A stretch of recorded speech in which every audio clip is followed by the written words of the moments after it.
보시기 전에 구독과 좋아요 꾹꾹 눌러주세요. 자, 주식 투자할 때는 자기만의 기준이 있어야 한다고 생각합니다. 그리고 이제 그 기준마다 그 기준에 따른 적정한 이제 수익률이 다 따로 있는 것 같고요. 뭐 어떤 그 기준이 이제 실적이 되었든지 내지는 차트가 되었든지 아니면 다른 보조 지표가 되었든지 간에 어떤 기준이 있어야 이제 시세의 변동에 휘둘리지 않을 수 있는 것 같습니다. 물론 이제 그 여러 가지 방법들의 기준에 따른 수익률이 이제 범위가 정해져 있음을 염두에 두고 욕심을 부리지 않고 자기가 이제 세웠던 그 기준에만 따라 가지고 해야 이제 하고요. 그리고 이제 더 큰 수익을 노리려고 하는 거는 당연히 욕심이고, 그러려면 이제 해당 목표 수익률에 맞게 투자 방법을 바꿔야 될 것 같아요. 예를 들어 이제 제가 하는 건 이제 실적이 퍼 한 3 이하 정도 되는 기업들을 골라서 이제 적정한 가치를 평가를 받으면은 하는 방법인데, 그것 또한 2배, 3배, 10배씩 수익이 날 수 있는 건 아니니까요. 이제 제 열흘 전에 같이 일하던 매니저가 인도분이신데 이제 그런 이야기를 하더라고요. 이제 밥을 먹으면서 이제 애플이라는 회사 아냐고. 당연히 알고 있죠, 그죠? 핸드폰도 애플을 사용하는 사람들도 많고, 이제 애플 이야기를 하면서 이제 애플이 처음에 이제 아이팟을 이제 출시를 하고, 인터넷 시대는 아이팟을 출시를 하고 아이폰을 이제 출시를 한 이후로 2007년도, 6년도, 7년도 이후로 이제 거의 주가가 이제 80배 정도가 올랐다. 그런데 이제 지난주 대비해가지고 거의 한 12% 정도 빠졌으니까 애플을 좀 사봐라. 그러면 계속 가지고만 있어도 이제 수익을 많이 줄 것이다. 그런 내용이었는데, 물론 이제 저도 그 전주에 이제 애플을 매수를 했어요. 총 비중의 한 15% 정도 매수를 하고, 지난주 중에 이제 5%를 이제 추가 매수를 했고요.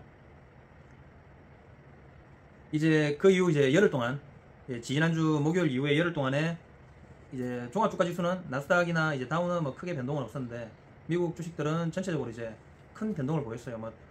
대형주 중에 테슬라 같은 경우는 하루에 5%, 6%씩 등락을 보이고, 근데 이제 애플 같은 경우는 일단 다행히 이제 거의 변동이 없다 보니까 심리적으로 휘둘리는 경우가 없더라고요. 그래서 이제 물론 이제 애플이 당장 두 배라든지 세 배라든지 수익을 줄 수 있는 그런 주식은 아니고요. 물론 그렇다고 반토막이 날 수 있는 그런 주식도 아니고요. 그러니까 자기가 이제 선택한 그런 특정 투자 방법에 대해 가지고 이제 수익률이 한계가 있다는 거죠. 하방으로도 어느 정도 한계가 있을 것이고, 상방으로도 어느 정도 한계가 있을 것이고, 대신 이제 저는 이제 이런저런 투자 방법을 많이 써보니까 이제 마음 편하게 투자할 수 있는 방법이 일단은 제일 좀 고수하기도 좋고, 그리고 저한테는 개인적으로 이제 제일 맞는 방법인 것 같아요. 그래서 일단 이번 주에는 이제 저의 이제 이런 마음 편한 주식 투자 방법의 이제 일환으로 또 배당주를 하나 이제 생각을 해보고, 퍼 3 이하의 회사를 하나 생각을 해봤는데, 그 중에 하나가 SK텔레콤입니다.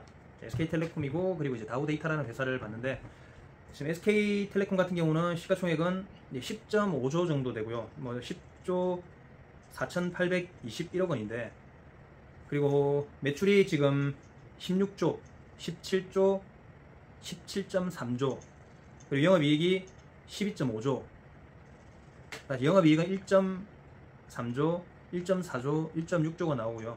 그리고 당기순이익이 1.5조, 2.4조, 1조가 나왔습니다.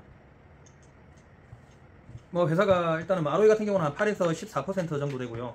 그리고 배당금은 이제 2,000원, 2,660원, 3,320원. 그리고 지금 금요일 종가 기준으로 배당 수익률이 한 6.93% 정도 되는데, 이 정도면은 이제 물론 레버리지를 이렇게 해서 투자를 할 건 아니지만, 이 정도 되면 대출 이자에 이제 버금갈 정도로 이제 괜찮은 수익률이지 않나 싶어요. 그리고 이제 물론 이제 영업이익이나 순이익도 조 단위가 나오고 있고, 그리고 20년 넘게 꾸준하게 한 퍼 10 정도로, 그리고 배당도 꾸준하게 이제 5에서 8% 정도의 고배당을 우수로 해왔고, 그리고 이제 변동이 없어요, 그죠? 거의 이제 이익 같은 경우는 우리나라에서 SK텔레콤, LG텔레콤, 그리고 KT 그 세 개 회사가 이제 과점하고 있다 보니까 거의 변동도 없고, 대신 이제 한 가지 좀 아쉬운 점이라면, 원래 SK텔레콤이 SK하이닉스의 최대 주주 중 하나였어요. 정확하진 않지만 지분을 한 25에서 27% 정도 들고 있었고, 이제 그 SK하이닉스에 대한 지분 가치만도 SK텔레콤한테 다 반영이 되지 않고 있었는데, 물론 이제 그 지분이 이중으로 약간 좀 계상되고 있다는 거. 그러니까 SK하이닉스의 지분이 이미 이제 평가가 되고 있음에도 불구하고 또 그 보유하고 있는 만큼 추가로 이제 SK텔레콤의 가치 평가를 해준다는 거는 좀 이중으로 가치 평가되는 거니까 조금 할인할 만한 요소도 있긴 한데, 어쨌거나 뭐 SK라든지 우리나라 이제 고질적인 문제 중에 하나가 이제 대기업들이 어떤 자회사를 하나 만들어 가지고 이익을 그쪽으로 좀 많이 뺀다든지, 내지는 뭐 LG 에너지 솔루션처럼 어떤 회사의 그 이제 돈 되는 부서를 따로 또뭐 인적 분할이나 물적 분할 해가지고 새로 상장을 하고 기존의 회사는 이제 쪼그라들고, 우리 이제 카카오 같은 경우는 더더욱 그런 경우가 심했지 않습니까, 그죠? SK도 이제 뭐 어떻게 보면 특유의 이제 주주보다는 대주주를 위한 회사 분할로 인해 가지고 SK텔레콤이랑 이제 SK스퀘어로 이제 회사가 분할되면서, SK텔레콤은 원래 이제 텔레콤 본업을 영위하게 되고, 분사한 이제 SK스퀘어가 SK하이닉스 지분이나 기타 투자 회사들의 거의 모든 지분을 가지고 나가고, 이제 합쳐가지고 전체 시총은 분할 전 대비해가지고 늘어났어요. 그런데 이제 그럼에도 불구하고 이제 높은 배당률과 꾸준한 실적으로 인해서 여전히 SK텔레콤은 배당주로서 이제 매력이 있는 것 같아서 그래서 일부 편입을 했습니다. 기존에 이제 제가 그 달러를 이제 원화로 환전한 부분에 대해 가지고는 SK텔레콤을 이제 2주 전부터 좀 사놨고요. 그리고 이제 다르게 이제 또 찾아본 회사 중 하나가 다우데이터라는 회사인데, 이 다우데이터라는 회사는 우리 이제 개미들이 많이 사용하는 키움증권의 대주주예요. 이제 보면 시가총액은 5,783억 원, 5,800억 원 정도 되고요. 이제 키움증권이 이제 매년 수익을 한 1조 정도 내고 있거든요. 근데 이제 5천억에서 1조 정도 내고 있다고 보면, 지금 키움증권의 대주주는 다우기술이고, 다우기술이 한 키움증권 지분의 42% 정도를 들고 있고, 그 다우기술의 지분 한 45% 정도를 다우데이터가 들고 있고요. 그 다우데이터의 이제 뭐 최대 주주가 이제 이머니라는 회사랑 김익래 회장님이 이제 대부분의 지분을 들고 있는데, 이제 실질적으로는 이제 김익래 회장님께서 이제 대주주인 거죠. 이제 다우데이터 같은 경우는 한번 보면 매출이 5.1조, 6.6조, 9.7조, 영업이익은 1조, 1.3조, 그리고 8천억, 그 순이익은 6,600억, 9천억, 7,400억. 자, 보십시오. 지금 이게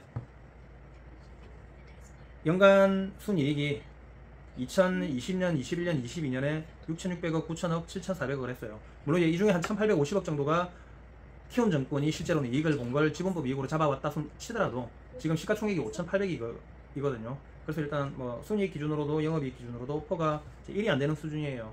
그래서 이제 충분히 좀 올라갈 가능성이 크지 않나.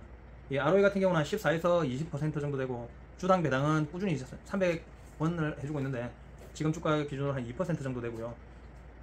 그리고 이게 이제 김익래 회장님께서 이제 앞전에 SG증권발, 소시에테 제네랄 증권발 이제 그 라드견 사태라고 하죠. 그 사태 때 이제 주가가 한 15,000원 정도 되던 게 한 55,000원까지 1년, 2년 정도에 걸쳐가지고 이제 거의 뭐 수직 상승을 했는데, 그때 정확하게 제일 고점에서 이제 요 김익래 회장님께서 지분을 좀 많이 틀었어요.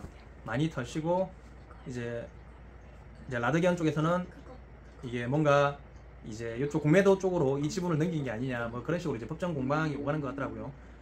근데 이제 어쨌거나 이제 기사로 나온 걸로 보면은 요 김익래 회장님께서 그렇게 이제 챙긴 차액 602억 원인가, 그 부분에 대해서는 자기가 전액 사회에 환원을 하겠다. 뭐 일단 그렇게 해가지고 조금 여론을 돌리고자 하는데, 어쨌거나 이제 그 부분은 이제 논외로 하고 이제 실질적으로 이제 영업을 통해서 이제 이익을 얻는 것만으로도 퍼 1이 안 된다. 그래서 이 부분은 충분히 이제 다시 회사가 이제 본업으로 평가를 좀 받을 수 있지 않을까 싶어가지고 일단은 또 조금씩 사모아 보려고 합니다. 이제 뭐 지기 힘든 구간이라고 생각합니다. 뭐 이기기에는 시간이 좀 많이 걸릴 수도 있지만, 이제 뭐 이제 제가 다만 명심할 거는, 보통 이제 내가 사면은 뭐 10%나 20% 정도는 단기간에 이제 바로 떨어지는 경우가 많기 때문에, 이번에도 이제 처음에는 조금만 사고 그 이후에 10이나 20% 정도 하락하면은 조금 더 물량을 조금 더 싣고, 그리고 이제 뭐 올라가면 뭐 조금 더 덜어낼 수도 있고, 어쨌거나 조금 기다려서 조금 더 떨어진 다음에 사면은 수익률 제고에 도움이 되지 않을까 생각합니다. 자, 오늘도 두서없는 제 이야기 들어주셔가지고 감사합니다. 감사합니다.